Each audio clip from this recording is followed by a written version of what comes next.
Hey guys, what's up? I am back with another super hot pod review.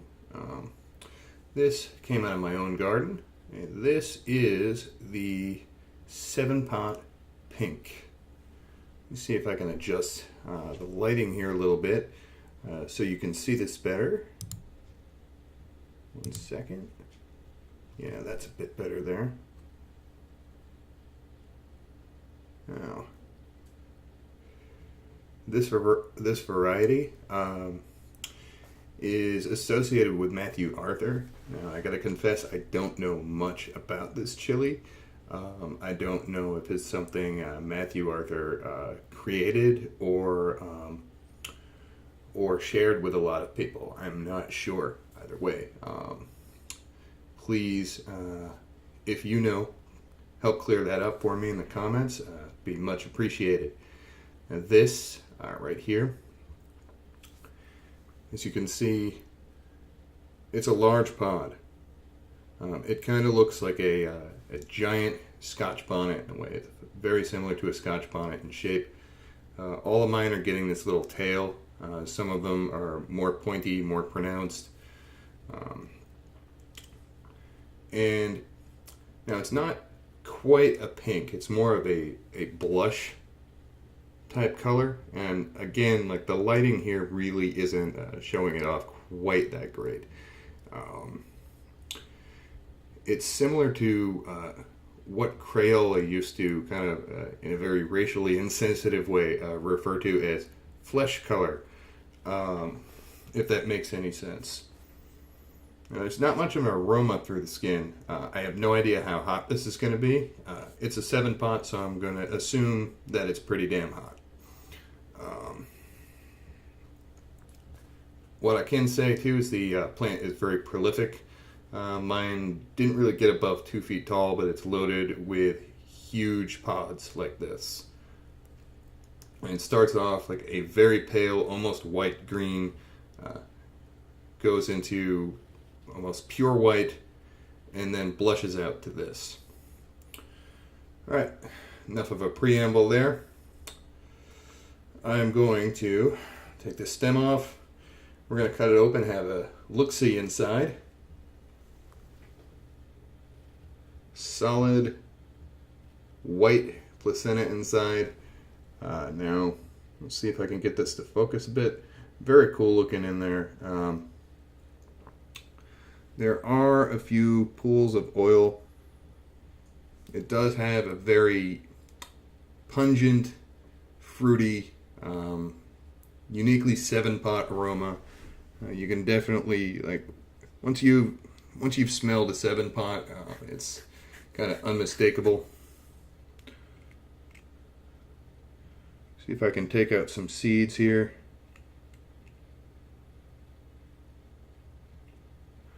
Okay, I'm back,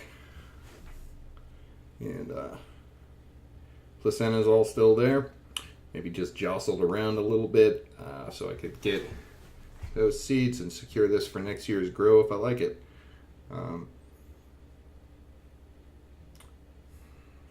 Smells potent.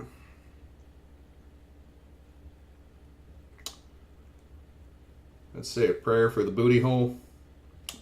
1, 2, 3.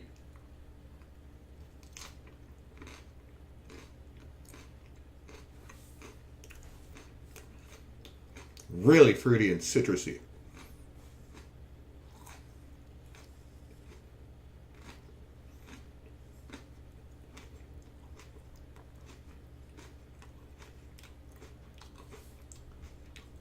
That's a nice clean flavor.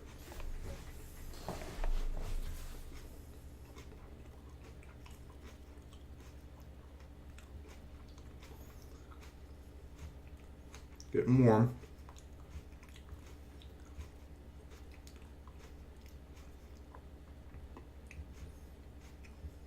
Slow builder.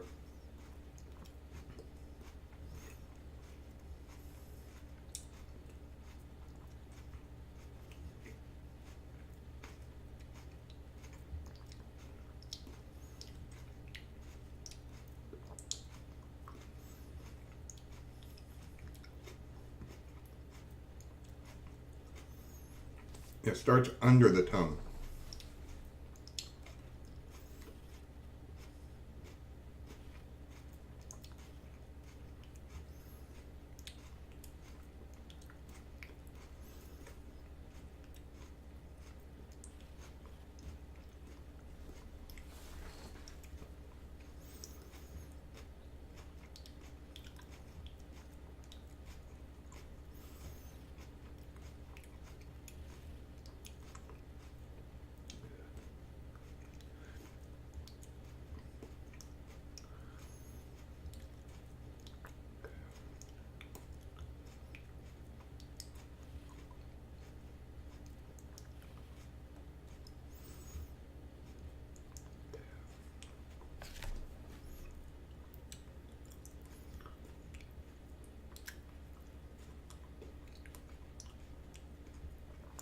All right.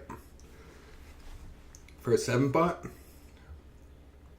this takes a little while to get going. Starts under the tongue. Now it's spread across the entire top of the tongue.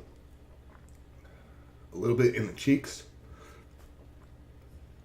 on the lips, and in the throat.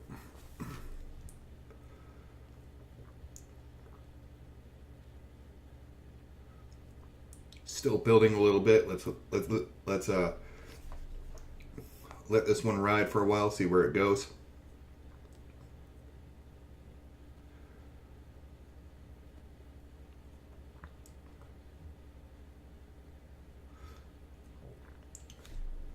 She'll just kind of like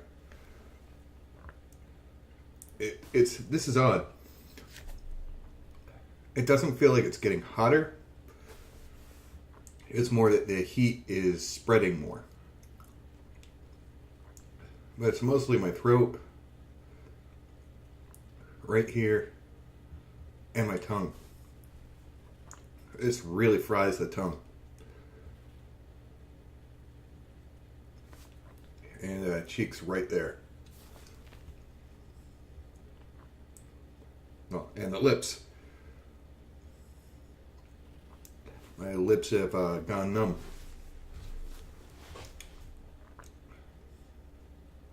I say that's a really, really good tasting 7-pot.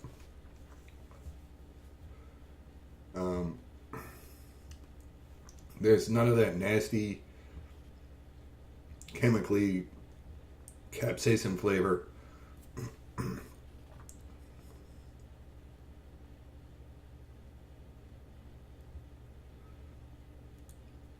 It's peaked.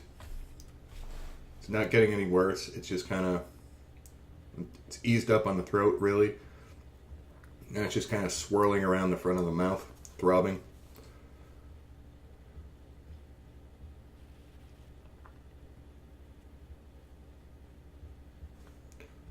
And it's a sharp heat.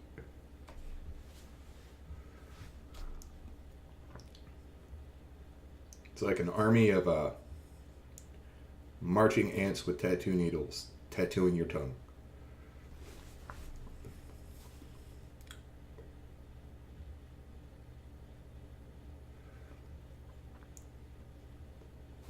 It's already starting to fade.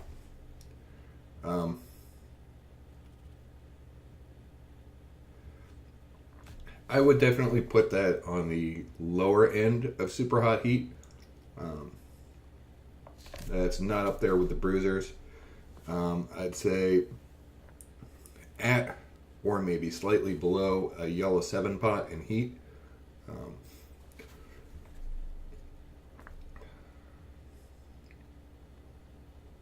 But really tasty. It's extremely fruity and citrusy. I wouldn't say hugely sweet. It's got a sweetness to it, but it's more of an overtone than it is, I'd say, a dominant note in the flavor profile.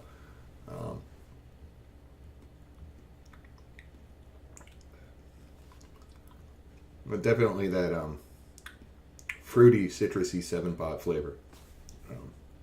Really, really good. I like this one. I like it a lot. So that one I could definitely recommend. I got my seeds from Tony Sherwood for that. He's a good source. There are other sources out there as well. Try to find as many reliable sources as I can. I know Jim Duffy's also selling those. Why you'd want to grow that? It's an easy plant to grow. It doesn't really require much maintenance. Tell you the truth, I kind of ignored mine a little bit, and then turned around. All of a sudden, it's loaded with huge pods like that. So yeah, easy to grow. It's productive, and it produces, wickedly good tasting, large fruit. So that one's a winner. I want to thank Tony Sherwood for the seeds. I want to thank Matthew Arthur for his hand in helping popularize this and or creating it. Again, not sure. Sound off in the comments if you know more about the origins of this pepper. And I want to thank all you guys for watching. I will see you in the next video. Later.